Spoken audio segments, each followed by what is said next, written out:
Hey internet friends, I don't know who needs to hear this, but it's okay to say no.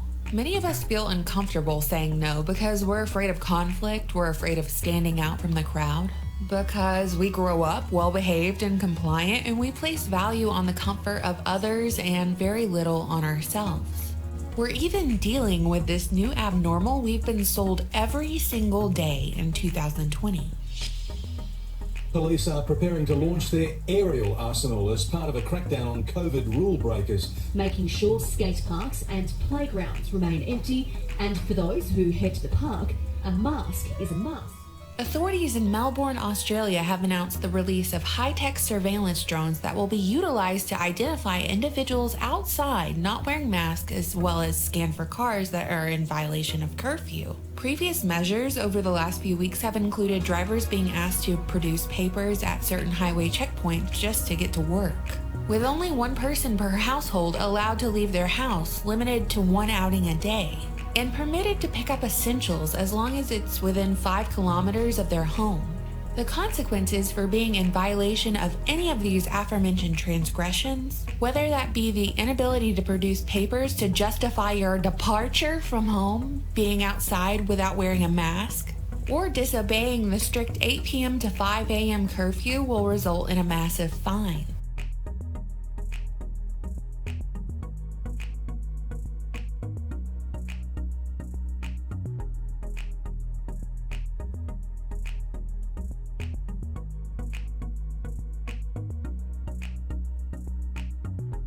Furthermore, to enforce these restrictions and government control over the people, Australia's Prime Minister announced on August 18th that the corona vaccine would be compulsory, with the exception of those with medical exemptions. A spokesperson added that in order to incentivize Australians to get vaccinated, they would consider a no jab, no pay policy, meaning that if you don't get the inoculation, you could be barred from returning to work. I suspect the majority of Australians will get vaccinated. There needs to be some sort of incentive stick, perhaps, through the current programs, including no jab, no pay.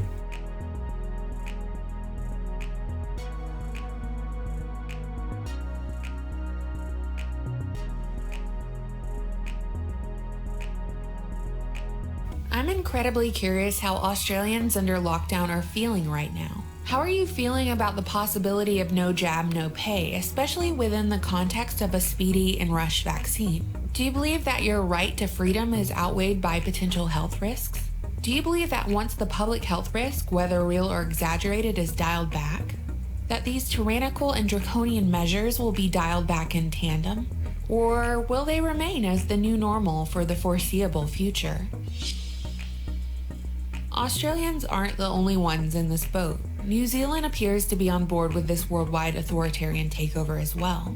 Even though a court ruled just yesterday that New Zealand's government broke the law when it told residents to stay at home during the early days of Corona, Auckland, New Zealand's most populated city, still remains under level 3 lockdown, which means there's a stay-at-home order except for essential personal movement. And much like Australia, New Zealand has incentivized its citizens to comply.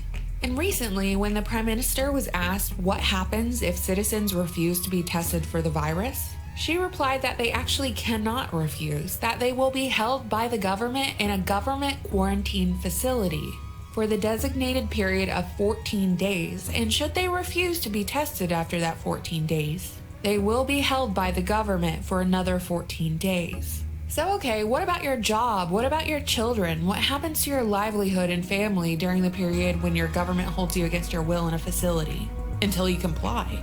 As part of our overall national response to this new outbreak, I am now directing medical officers of health that all cases, confirmed cases, are to be managed in a quarantine facility.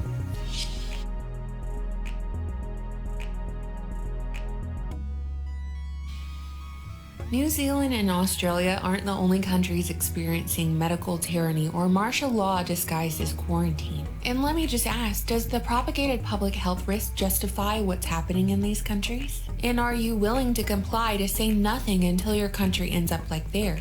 Are you willing to stay silent until you have drones buzzing around your head, scanning your face, watching your every move and making sure you're wearing a mask? These pressing questions bring me to my original point, the art of saying no on an individual basis. It appears that New Zealand, Australia, and other countries have missed the opportunity to say no as individuals. In order to stand up for their personal freedoms and liberties, they're going to have to collectively come together and do so.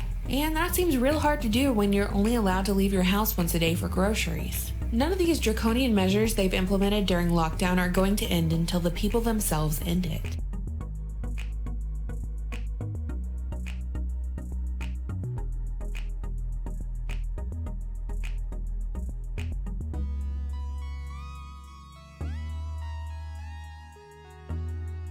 But in countries like my own, the United States, I still believe we have the opportunity to say no, but the problem is most of us are waiting for someone else to say it for us, especially in the form of a politician. Most of us don't want to be the first person to say no within our own families or friend groups. We don't want the potential for conflict, the possibility of standing out, or making people feel uncomfortable. But while we're all waiting for someone else to rise up and be the hero, to say no, enough is enough, our businesses are going under.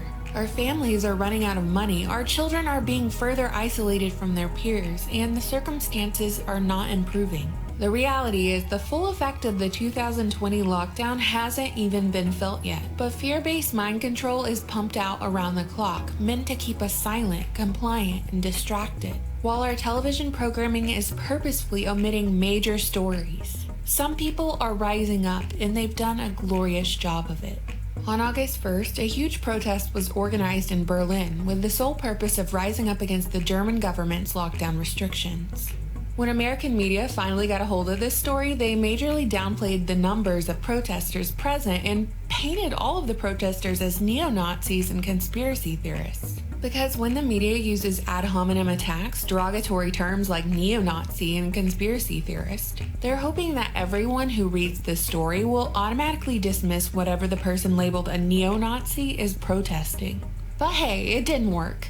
More protests against lockdown measures erupted across Europe and even beyond. Abertausende Wissenschaftler, Ärzte weltweit, die werden nicht gehört, die werden mundtot gemacht, die werden zensiert oder als Verschwörungstheoretiker diskreditiert, obwohl sie ganze Universitäten geleitet haben. Dagegen protestiere ich. Hoy, para que termine todo esto, estas sinvergüenzas que tenemos de política, estas sinvergüenzas que tenemos de policía, estos sinvergüenzas que tenemos de periodistas, que se han vendido.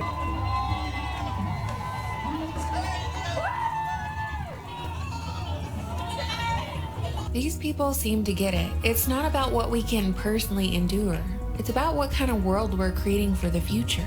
Will we be lulled into silence by fear with our personal freedoms and liberties being taken from us on the daily without even as much as a peep from us? Or can we change our trajectory by doing the tiniest little thing, saying no while we still can?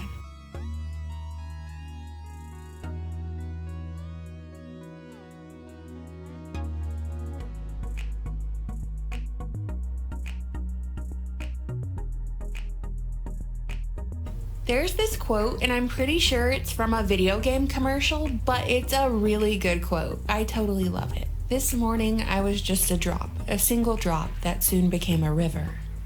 You get my point, I'm sure. You don't have to be the river or the riptide or a tsunami. All you have to be is a drop. Your personal threshold for what you're willing to tolerate will be different than mine. Maybe you love wearing the mask, but you're worried about contact tracing. Maybe you like working from home just as much as the next person, but you've done a bunch of research on sponsored rush medical treatments, and the idea of a compulsory vaccine keeps you up at night. Maybe you thought this lockdown was a good idea at first, but after seeing your children suffer, you're having second thoughts. Or heck, maybe you're ready to throw your smartphone off a bridge right now, who knows? Whatever it is, whatever your personal threshold is, understand that you have the opportunity to stop that line in the sand from being crossed. And saying no is the first step. Because you must never forget, we outnumber them. Normal, everyday people outnumber those who seek to oppress us. What do you think, internet friends? You know, I always look forward to reading your comments. Thank you so much for watching, subscribing, and supporting my channel on Patreon. Bye!